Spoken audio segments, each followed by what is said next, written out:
BJP Rajya Sabha सांसद दिनेश शर्मा ने कहा, सिकर में मुझे एक महत्वपूर्ण बैठक में शामिल होने का अवसर मिला।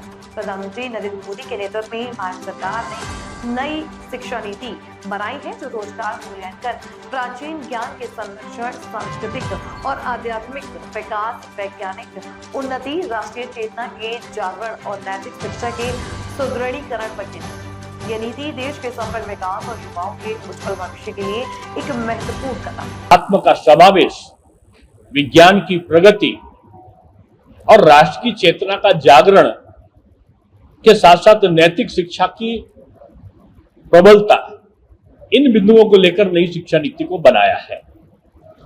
और आने वाले समय में जो हम विकसित भारत की कल्पना कर रहे हैं, हमारा जो पखवाड़ा है, पखवाड़ा नहीं कहूंगा बल्कि ये कहूंगा कि 25 सितंबर से लेकर और 25 दिसंबर तक ये अटल बिहारी वाजपेयी जी की जो शताब्दी है, जन्म जयंती शताब्दी है, और 25 सितंबर को पूज्य दीनदयाल जी का जो जन्म दिवस था, हम लोग देश में विभिन्न प्रकार के कार्यक्रम आयोजित कर रहे हैं, जिसमें आत्मनिर्भर भारत हमारी संकल्पना है प्रधानमंत्री की।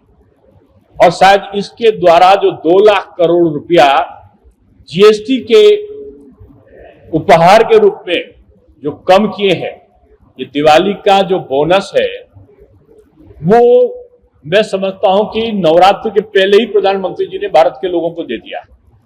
अब कल्पना करो, 28% जो था वो अगर 5% हो जाती है जीएसटी, तो 23 में अगर 100 रुपए की कोई चीज है तो 23 रुपए बच के, यानी 77 रुपए दिवाली में 23 रुपए की बोनस मिल गया। कृषि के क्षेत्र में भी धन धान योजना परसों लागू की है प्रधानमंत्री जी ने।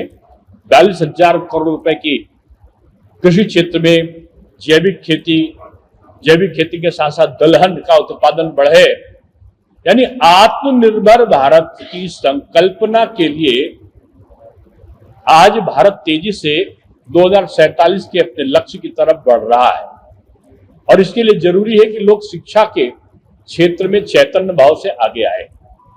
तो आज सीकर का ये जो युवाओं का जो सम्मेलन है, युवा हमारा भविष्य है, भारत युवा भारत है। 65% यहाँ पर शायद दुनिया में सबसे ज्यादा युवा हमारे यहाँ है, और मोदी जी का लक्ष्य है युवाओं की बेरोजगारी को दूर करना। आपसे आज बात कर रहे हैं, खुशखबरी आई है कि आज जीडीपी जो आज हमारी जो महंगाई की दर थी वो 2 से ऊपर थी, आज वो 1.6 के आसपास रह गई है।